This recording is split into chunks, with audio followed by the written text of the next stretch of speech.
welcome to the Sanctuary, a safe space to speak from the heart. I'm your host, Israel. I'm a guest today, super talented, super awesome artist. I can't get over the song. Come with it. Shopé, thanks for coming to the Sanctuary today. Thank you so much for having me. Very excited to be here. Yeah, okay. I'm just gonna start with my favorite for now, though. Come with it. Let's talk about that song. What is the story there? It's interesting. Come With It is like the song that kind of, I guess, set things off for me, as you would say. The song is a couple years old now, so I mean, it's always kind of like the best kind of song where you're like, in as much as you put out new stuff, you're like, check out my new stuff. It's still nice when you have a song that seems to stand the test of time.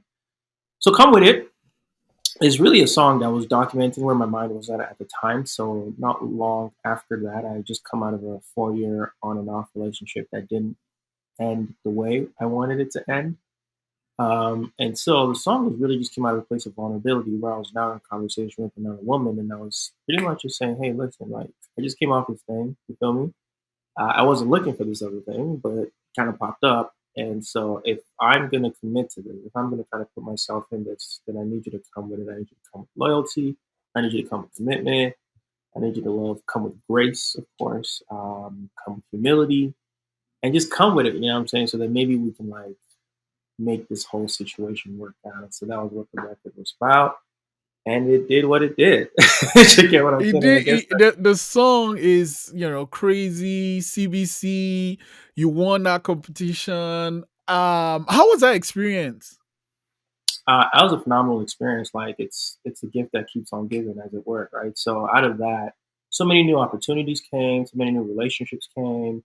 I've been able to leverage that into other things, and so it was just a really dope experience. Like I think it was like I've toured and I've sort of been in different countries, but that was kind of like a whole new kind of situation where I was kind of like officially thrust into the mainstream, if you will. Kind of like one of the first major public stages. You feel me? That was kind of like, yo, the name is now national type Mm. situation. You feel me? And so it was definitely a cool experience, and I still keep eating off of it, for lack of a better word. Yeah, I love how that to me that song is a great introduction. The vibe from the song, the beats, the lyrics of the song. But I'm a visual person, and the visuals for "Come With It" was also man killer. What was the idea behind that? How did you execute on the idea?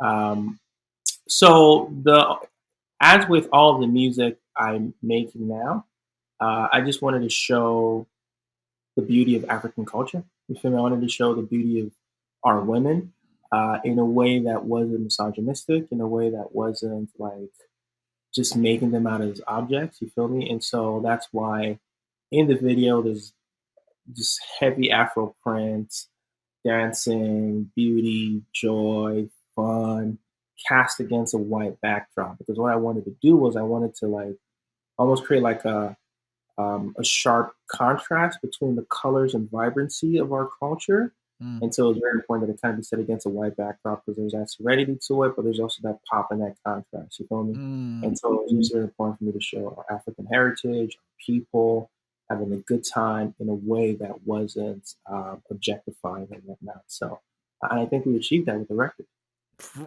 and with the video. For sure, you achieved it. Remember, like I heard that song, played it over and over again. But let's rewind way back. How did you discover this musical talent you have? It was quite by accident. It was honestly quite by accident. So I was 14 years old at the time, and I had just undergone like a deeply spiritual experience. And so I was kind of like in a different frame of mind from how I was thinking prior to that. And one of the things that was really instrumental during that period of my life was music, like a like specific kind of music that was just speaking deeply to me. The genre of music is actually called Christian hip hop, which is a genre that I don't know if many people are aware of. But I just found that the music just came in at a very unique time where this was my first time I heard people who were like lyrically gifted, lyrically skilled. You feel me? On par with anybody else, but we're using hip hop not as a means of like glorifying violence or misogyny or whatever, but we're just speaking life and really good things that were building me up as a person.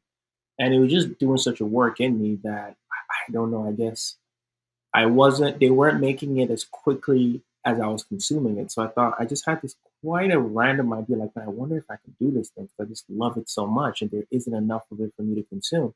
Mm. Lo and behold, I tried my hands at it, and I was like, "Oh snap! I'm actually good at this." You know what I'm saying? Friends were like, "Dude, like you came up." I was like, "Yeah, I just kind of like randomly tried it out," and they're like, "Yo, you're really dope." I was like, "Oh, didn't know that." And so I just spent the next couple of years kind of like digging into it. And anyone who's a creative will tell you, man, it's kind of like opening up a Pandora's box. Once you open it, like that ain't going back. You feel me? It's not going back in the box, right? And so Yes. once I kind of tapped into this thing that I didn't know was there up to this point, it was kind of like game over at that point. Like game Mm. over to everything else you were trying to do with your life. Mhm. And Mm. so over the years, I just started getting better at it, and then my worldview expanded, and the style of music I wanted to make also began to expand, and ultimately began to take on this more Afrofusion flavor that's more kind of like mainstream and not Mm. necessarily just like for the Christian market. But that's kind of like how it started for me. I started in the Christian industry just out of just randomly wanting to make music that I enjoyed hearing, Mm. and the rest is history. And the thing I noticed about you, Shopé, is that you rap, right? Like in the comedy song, you rap, which lyrics and flow is dope as well. But you also sing. Which Yeah. one? Like, I guess you start with the Christian rap, but at what point did you say, okay, I can sing my hooks too, or what happened there? Yeah, it was it came around me kind of like rediscovering my Niger heritage. So quick history, right? Mm. So I came to Canada, and kids are kids. Kids do stupid things, right?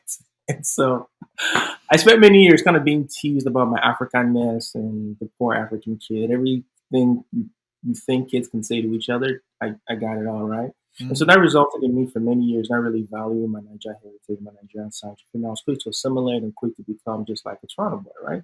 Which is why when I started making music, I was making just straight hip hop, just like straight rapping and bars and whatnot. And I'm thankful that's kind of how I cut my teeth in music. But then, kind of like internally, I was undergoing this kind of like transformation, owing to like many different things were happening in my heart, in my life, and also just looking at the system, looking at the world. Mm. And I began to realize that, oh my man, like Shopee, like there's a big part of you that like you're not tapping into. There's a part of you that you're ignoring that's rich and amazing. And so I started tapping into my Niger side once again, started relearning the culture, relearning the vibes, learning the language, and I just like, yo, it just dawned on me like, yo, this is beautiful. You feel me? Like this is an integral part of who I am. It's Mm. forming the foundation of who I am before anything else. This is how it started for me.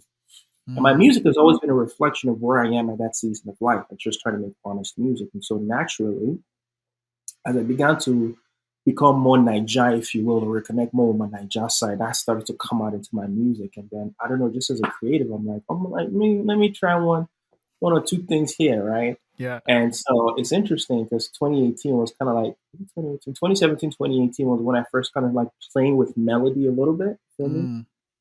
And at that point in time, I put out a project and I tried singing on a couple of those songs, Afrofusion, on those like on a couple of songs of that album. The album is called XXY, and it's interesting because those are the songs that took off.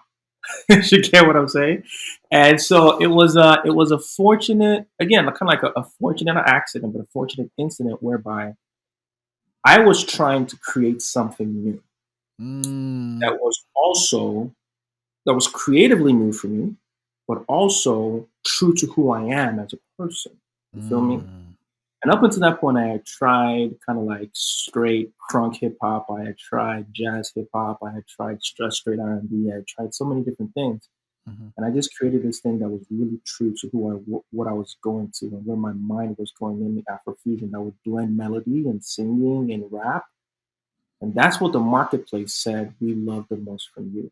Mm. You know what I'm saying? And I think that's the best situation you can find yourself in, where you put a product out there that's not artificial, but it's actually very true to who you are. And then the market confirms that and says, this is what we want to hear from you. You feel me? Mm. So that's kind of how it works for me, where it wasn't like I was just trying to I was just forming, I was just trying to do a thing because I just wanted to get a new fan base. I was actually just being true to myself. And the nature of like Nigerian music, like you have to incorporate melody one way or another, some way somehow. You get what I'm saying? You can't Very rap the true, most. very true. I Yes. rap more than I'll always rap. I still have that rap most of the thing. So every now and then I'll just like, oh well, let me just go to the studio and just bar out, just so I can scratch that itch. But by and large, I'm like, oh, I have to incorporate melody somehow. And I love melody. I love listening to melody. I love playing with melodies. I love just thinking in that direction. And so I just try to shot and trying to scope and trying to expand my sound and expand Mm. my brand. And you know what I'm saying? Here we are. Here we are, for real. Let's actually talk about the process. So you say this is who I am, this is what I do, but what does it work? Do you like get with the beat first? Do you like write the lyrics first? How does it work for you?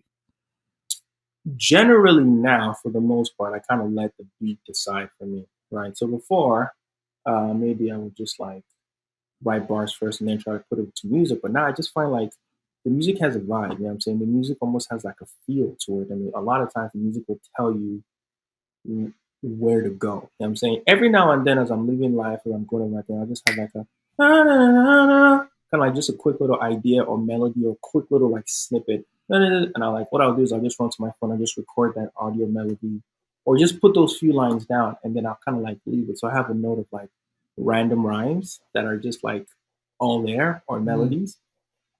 And then when I now get to sit with a beat and I'm trying to create from scratch, I'm like, if the beat isn't necessarily immediately pushing me in a direction, then mm, I'll now go and reference my list of random melodies around and say, is there anything here that can fit with this? I don't try to force it, but I'm like, is there anything that can fit with this? And if it is, then I'll kind of like put that in and then build from there.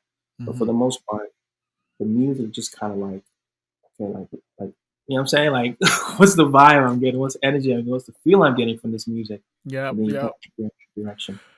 Do you make your own beats or?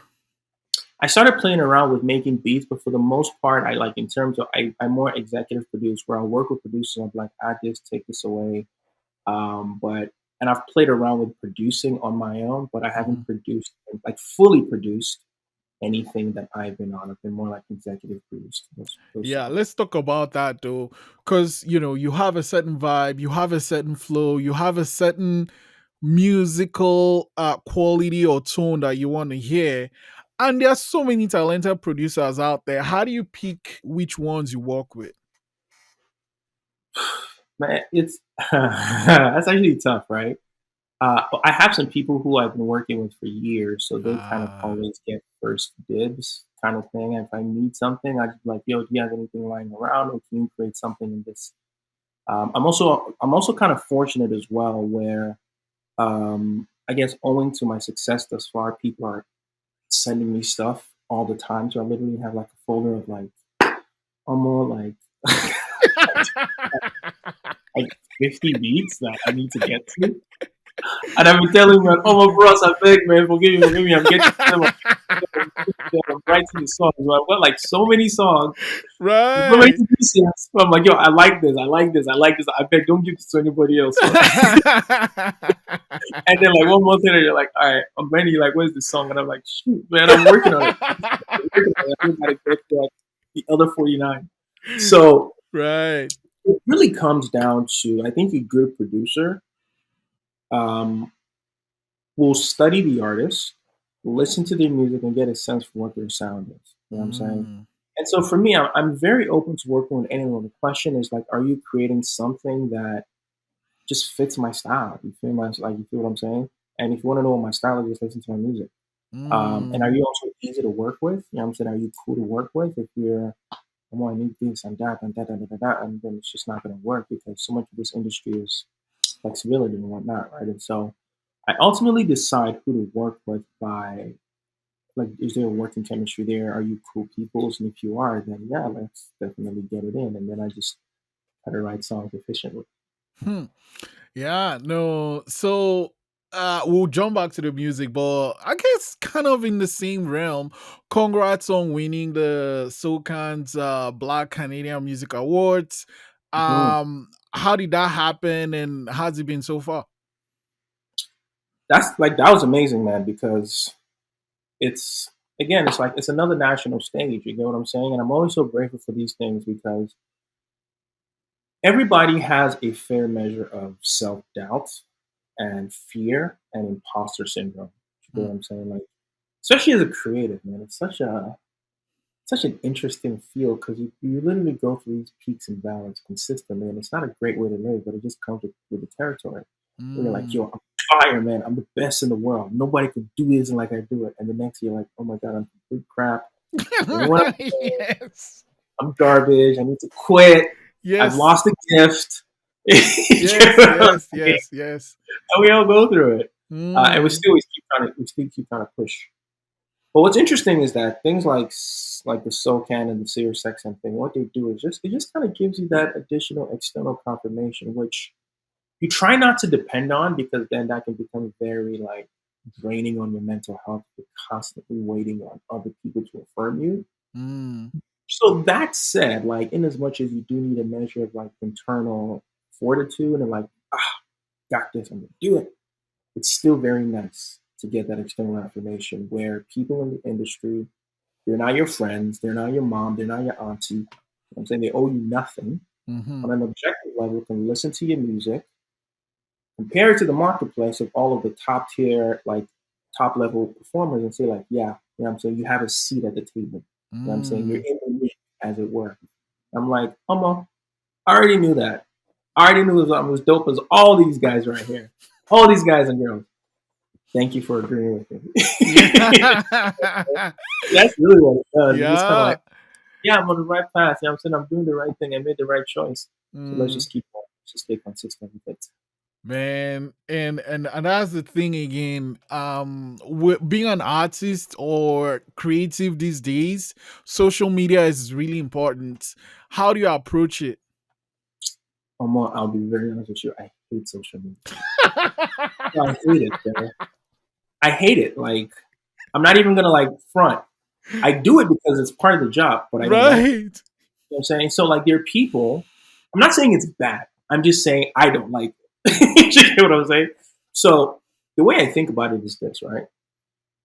There is the doing of the thing. You know what I'm saying? Whatever that thing is, whatever your job is, right? Mm-hmm. Whether it's making music, whether it's being an architect, being an engineer, being an interior designer, being a news anchor, having conversations with people, like whatever your thing, whatever your job is, there is that thing. Mm-hmm.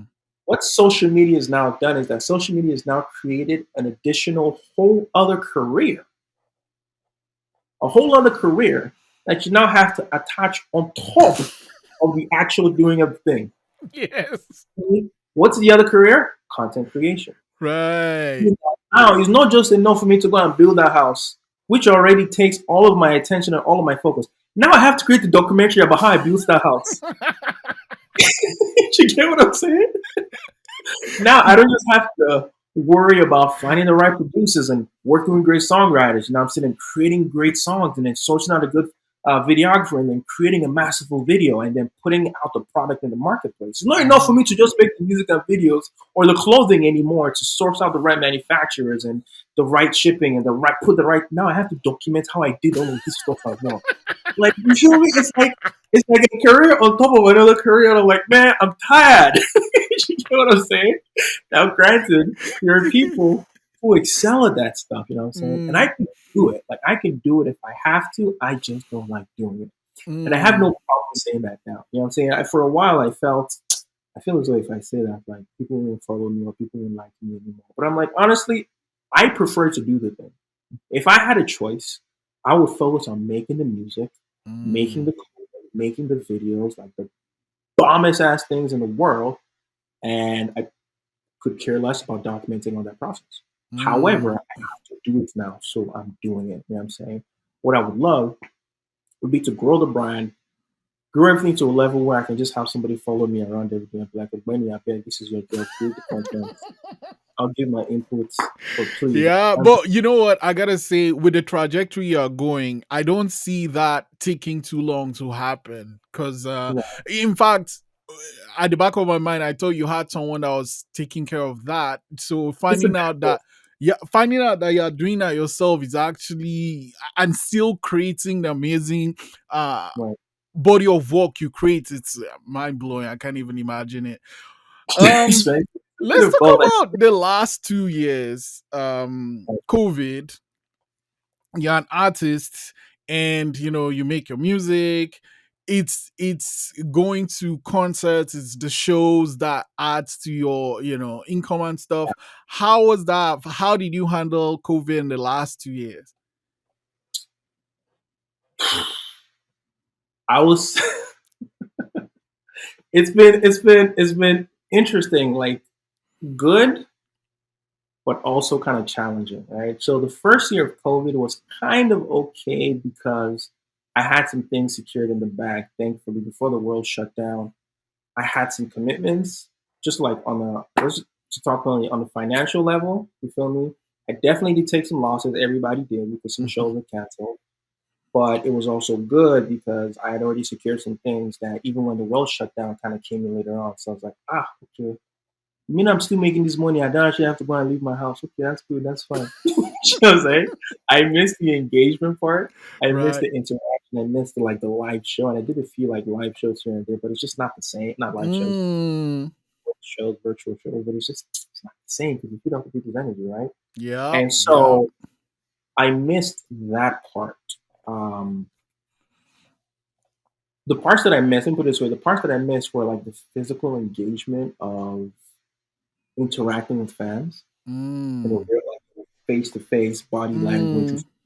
energy type level. Mm-hmm. Um, in terms of getting in the studio with other creatives, you feel me? I haven't been in a studio with another creative in damn near 2 years, bro. Yeah. And that's crazy. You feel me? Like, so a lot of my creating has had to be done virtually. You know what I'm saying? So I'm recording myself now, and I'll send the files over for somebody to mix, or I'll write on my own. And all that stuff is like the upside of all that stuff that it's trained me to be more self sufficient and more efficient in certain things. Mm-hmm. But the downside, the drawback of that is that creativity is a little harder because, like, yes, I'm coming up with all this stuff on my own, but it's just different when you're in the room with other creatives, you're able to bounce off ideas, right? And there's been tangible quality to physical presence Mm-hmm. that I think humans were designed to experience. You feel me? That the the mediation of a screen doesn't quite capture, right? And so it's Mm. been interesting because the upside of the whole pandemic was that I've become kind of like more efficient at certain things, a little more self-sustaining, self-sufficient in other things. So I said efficient, a little more self-sufficient as well. It's opened up my eyes to other ways of generating revenue that don't involve me leaving my house. You feel me? So those are the good sides, right? And Yep. then the downsides are like my creativity has kind of suffered a little bit because I love creating with other people. Mm. Um, mentally, it was also really taxing. You feel me? Being locked Mm. inside all the time, especially in a climate as cold as Canada, that was also kind of like just difficult on mental health. And it was actually a period during these last 2 years where I actually suffered burnout. And Wow. I was very close to suffering burnout. And so I took like a good 2 months off. Mm. So that was also very challenging. Um, and then so it's kind of like been a bit of both because I try to adapt to take new lessons, but then like inadvertently everybody suffers in some way, shape, or form. Yeah, no, it's been just so difficult. But I gotta say, I was just going through your YouTube, all of Shopé, and I loved the performance you did for the Mastercard Foundation. Thank How you. did you prep for that, and how was the event for you? Right. Um, well, there was a whole team, right? There was a whole team there, and so it was me, a DJ, live front of house, and a couple of video guys. So I mean, prepare for that just involves me going through like just speaking with the team, asking them what they wanted, and then going back and putting together a set list that I think worked. Um, I'm happy people enjoy the show, right? They definitely enjoy the show, and anyone who's watched the footage has also enjoyed it. As an artist, you're your own biggest critic, right? And so I see things and I'm like, man, I know I could have done that better. But that comes as a result of like not having performed as frequently over the last 2 years. Like anyone who performs Mm. will tell you, like it actually takes physical conditioning and vocal conditioning in order to be able to perform at an optimal level where you're not running out of breath, where you're not losing your voice. It's a workout, it's a routine, it's a muscle like working out. And I Mm. just haven't exercised that as much over the last 2 years. You feel me? And so I Mm. look at it, I'm like, oh, well, I'm glad everyone is enjoying it for me, Sha. I must give myself that. Like I'm running and I'm kind of performing. 'Cause that's one of the ways I prepare for shows, right? I go on the treadmill or I'm running and I'm kind of performing my songs at the same time. So Mm. and so it was Wow. good. I'm glad they enjoyed it. And I would love to start doing more live shows again, but I have to like get back in shape.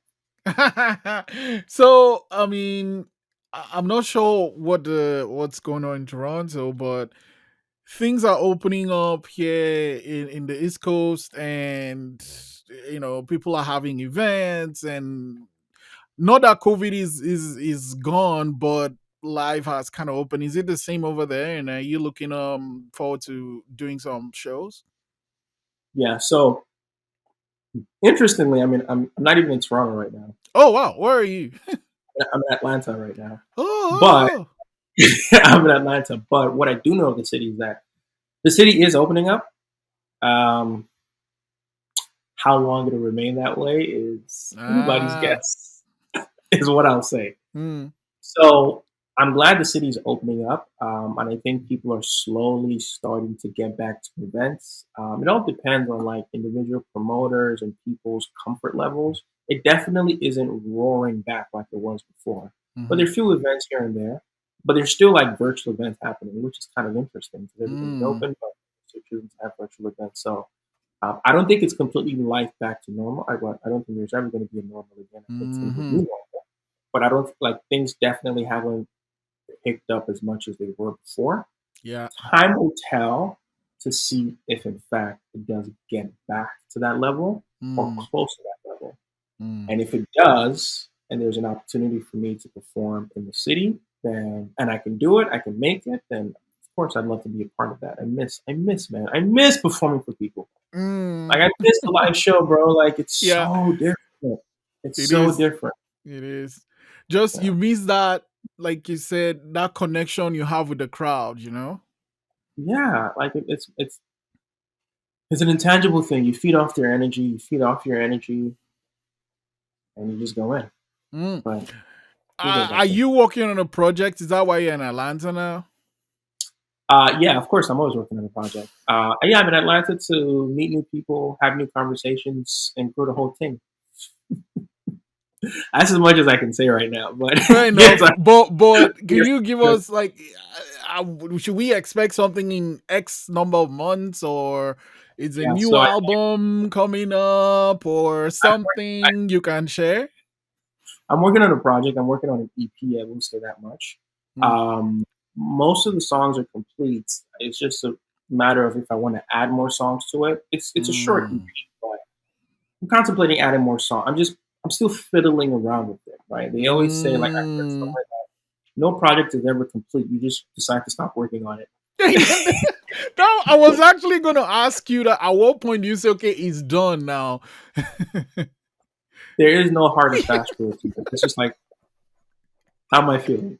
Yeah. You know what I'm saying?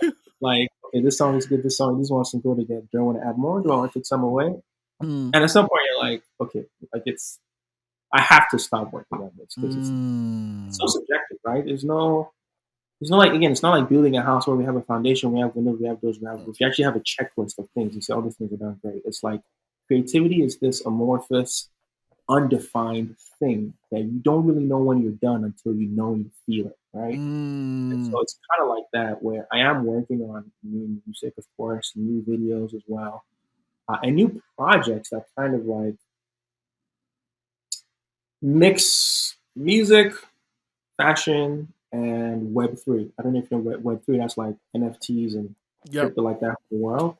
So stay busy and stay active, and I'm working on these different things. And I anticipate that the project should. I want to put the project out before the year is done. Okay. I want to put it Okay. out before the year is done. So at So least we have a couple months to wait for the next Shockwave projects. Let's talk yeah, I about mean, that's the case. You're going to see things coming from me, like, and that's the thing. Ah. Either you're going to see two things, like official release, but as much as I also said I hate social media, I also recognize it is what it is. So you're going to get content from me on that front as well. So Mm. there's a lot of content on the social media front that may tease new songs and may tease incomplete songs, and there will also be official releases as well. So the best way is just to stay connected and to follow me on socials. Makes total sense. But talking about content, let's talk about crew, culture rich world. What how did that come about? I freaking love the shirt. Let's talk about it. Thanks, man. This is the crew neck, and we have a few other pieces that haven't officially launched yet. One of them is going to be launched by middle of April. It's a scarf. It's a silk scarf. It's a luxury silk scarf. And then we got t-shirts and more things coming. So thankfully, with music, I've been able to achieve some cool things. Mm, Um, and I continue to work hard on my career and building things up. But I mean, at some point in time, I was like, oh, more like I have to do something beyond just me. You feel me? I have to stand for something beyond just go listen to my music because it's dope. So I spent many years trying to figure out, okay, like what do I stand for? What do I hold most important to me? And I realized that the people who make the most impact are people who solve problems for other people, right? And how do mm, you solve problems for other people? A lot of times you solve problems for other people by solving the problem for yourself. So you see, like, what is that one thing? And then you realize, actually, I'm not alone in this. There are people who would benefit from this. So that's a long way of saying, for me, one of the major themes of my life over the last couple of years has been reconciling my Niger side with my North American side, with my Western side, bridging the two together, right? mhm, And acknowledging that both of them have played such an important role in my development as a man, as an artist, as a human being. mm, And trying to figure out, like, what does it mean to be an African in the diaspora? What does it mean to be a person of color? How do I reconcile these two things? And out of that, birth crew. Out of that, birth culture, mm, which world, where the big vision of the company is to build bridges between cultures, right? So the I guess the branding vision is to promote the sharing of culture between people groups, which really just means like bridging cultures, like mm, African, Eastern cultures, right? And then flowing out of that is a mission to elevate, to amplify the voices of those in the African diaspora. You know what I'm saying? So that's what I stand for through my music, through the clothing that we're making. mm, What we're going to be doing, we're going to be seeking to elevate the voices, to elevate the stories, to elevate the experiences of those people in the diaspora. mhm. And the reason that's important is because we're everywhere. Not That is only are very we true. That is very true. everywhere, we have contributed far more than we get credit for. You know what I'm saying? One of the things I believe I like to say is that Africa has contributed so too much to the development of the world to remain developing. Like that doesn't make any sense for me. How Africa is still considered a developing continent when we've Mhm, actually developed other continents. You feel me? And so I think we need a seat at the table. And so I'm starting there. I'm starting with us in terms of, okay, how do we share our experiences? How do we elevate our experiences in a way that is approachable, in a way that is, for lack of a better word, refined is not the right word, but in a way that is just like an elevated experience. You feel me? So culture mm, rich world is kind of like the overall banner under which everything I do now. So the music is branded under culture rich world. The clothing is under culture rich world. And there are going to be other activations that are all going to be branded under culture rich world because the idea is just to build bridges between cultures and to elevate our stories. And we're going to do that through mm. fire music. We're going to do that through fire fashion that is um, that's mass marketable. You know what I'm saying? So for example, one of the things I did not want to do with a clothing brand was do Afro prints. No shot at Afro prints. I wear Afro prints, that's amazing. But I'm like, that's too on the nose. I want to create something that's like speaks to the core of the essence, you know what I'm saying? Mhm. But is also kind of like broadly adaptable for me. And so you're going to see the designs kind of play on this thing of like having an African or a black aesthetic in spirit, but is very kind of like elevated and marketable across different sectors of the demographic. So that's a long-winded way of saying like that's what culture rich world is. It's really music in a fashion house with a big vision. Um, and it just came out of my own personal experience of saying like if I've had this much challenge and think this much about how to reconcile both parts of my cultural identity. I know there are other people out there, but I'm not the only African in the diaspora. So how about we begin to tell your stories? How about we begin to highlight these experiences and give people a voice? Right? Hmm. Yeah, I've spent some time on the website. It's great. The stories there are amazing. The people that you've profiled. How do you get those people? Just reach out to them.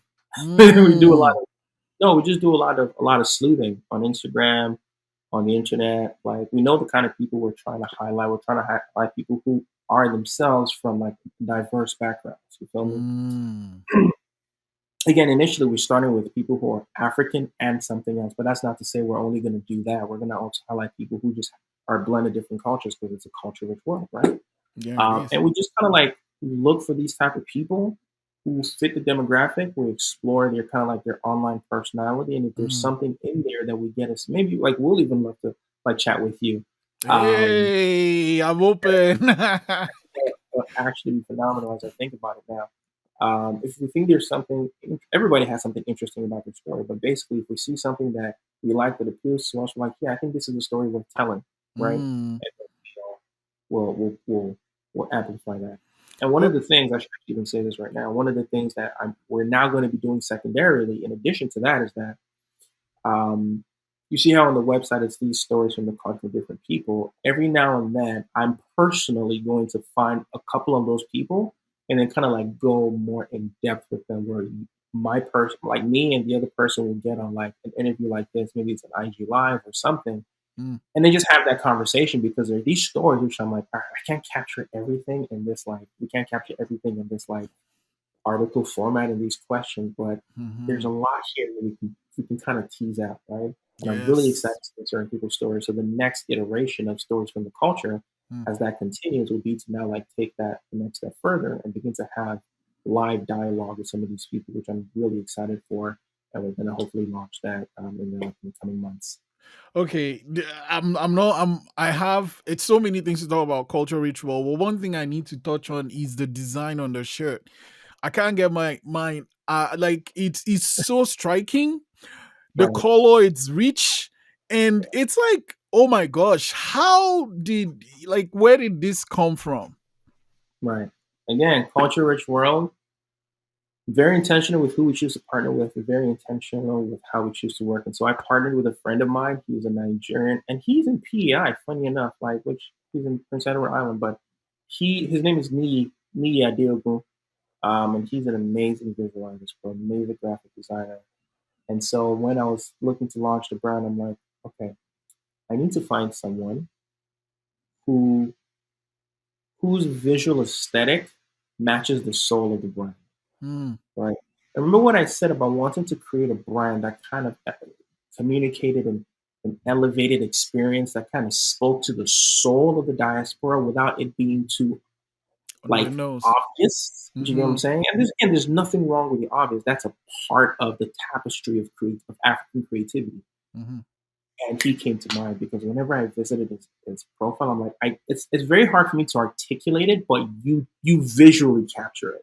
Your designs, the way you play with colors, the way you play with dark skin, the way you play with texture, the way you play with layers. You are the guy, bro. And so it was, and we've also worked together before. He's designed some album artwork for me. Just a really solid guy. And so I reached out to him and said, bro, I want to bring you on as creative director for this first collection. And he was Mm. like, absolutely. So I just said, hey, here's the thing. Heart of the diaspora, celebrate blackness, elevate it, and play around with the idea of a butterfly. Because the butterfly is the symbolic animal of Culture Rich World. It's in our logo.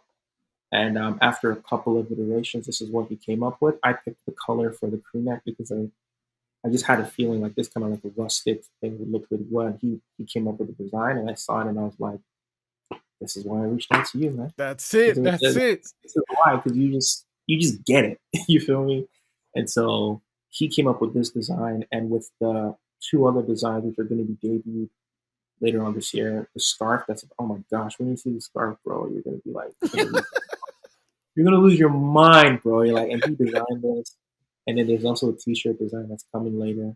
And once we're done with this collection, we're gonna keep working with him on other collections, but we're also gonna partner with other visual creatives again. And the hope is that as Mm. we do this, we're telling their story, we're elevating them, and we're also putting some money in their pocket as well. You know, so Right. it all feeds into our mission of elevating those of us in the diaspora and telling our stories. No, that's amazing, man. Thanks for doing that. Cause you have this platform where when you speak, people listen. So shining the lights on other people that are doing cool stuff that people might not know is something that's really, really welcome. Now, with the outfits, how can people get them? CultureRichWorld.com. It's very simple, straightforward. Culture, spelled normally, rich, normally, world. CultureRichWorld.com. Hmm. That's where all of the merch is. Okay, so man, Shokwe, I don't want to let you go, but I have to. I know you are a busy person and you have so many things on the go. But before I let you go, you grew up in Nigeria, moved over to a country that's freaking cold. Crazy, crazy cool, man. Put two percent. But you made something, and despite what those kids said, you built this life for yourself. There's a kid there, there's someone out there who's watching this episode and listening to this episode, and maybe they have self-doubt or they are not sure they should follow their passion. What would you share with such a person? Know who you are. You get what I'm saying? Like, yeah, know who you are. There's something unique and something valuable. We're all made in the image of God at the end of the day, I believe. You feel me? And so there's inherent worth and inherent value. You have a skill and you can do things in a way that nobody else can. And I'm Mm. speaking to whoever that I'm talking to right now. You have a skill that you can execute in a way nobody else can. You get what I'm saying? Tap into that. Self doubt is normal, so don't feel like you're an anomaly in that regard. Everyone deals with self doubt. Everyone deals with fear. Everyone deals with imposter syndrome. The ones who succeed are the ones who are able to push past that and believe that what they have, you feel me, can actually serve somebody else. So I'll say there's two things. Number one, know who you are, dig into that. And number two, I read this quote the other day that I was like, oh, that's so powerful. I'm going to take that. And it says, don't think about making $1 million. Think about serving 1 million people. Hmm. Because if you think about it that way, guess what? You are going to make $1 million. Right. So as you dig into who you are and dig into your gift or your talents, don't just think, how can I use this to enrich myself? Think about it, how can I use this to serve people? You get what I'm saying? Because that is actually how you're going to build your audience and ultimately achieve success by serving others with your God given gifts and talents. Whoa. Shokwe, this has been amazing. Thank you so much for your time again. Congrats on the awards. Whatever it is you're cooking there in Atlanta. Actually, before I let you, why is it that when people want to make like something different, they just go, what is it in this Atlanta self? Like, what is there? Atlanta is AKA for Black Mecca. You know what I'm saying? Like Atlanta is one of those cities, one of those few cities in the United States where there is a heavy population of people of color. Hmm. And a lot of the city, like, and a lot of them are in positions of authority and positions of power. You know what I'm saying? So it's really a cultural hub, not the only hub, but it is a big cultural hub for people of color. And it's not just music either. It's music, it's tech, it's business, it's entrepreneur. It's really Yeah. almost every issue you can think about. If you're a person of color and you're looking to connect with like-minded people to help challenge you and grow you and stretch you. And again, it's not just for people of color, but for people of color, it's a gem because cities like Atlanta are not like ubiquitous. They're not all over the place. So there's definitely something special about this place. So it's like I'm more Yeah, happy. because all my friends, when they want to create a new film, a friend of mine wanted to start like a new label, I'm like going to Atlanta, and then they come back and it's magic. So whatever magic you're cooking there, I can't wait to share when it's out. So I want to say thank you so much for the time and thank you much for coming to the sanctuary today. Thank you for having me in the sanctuary.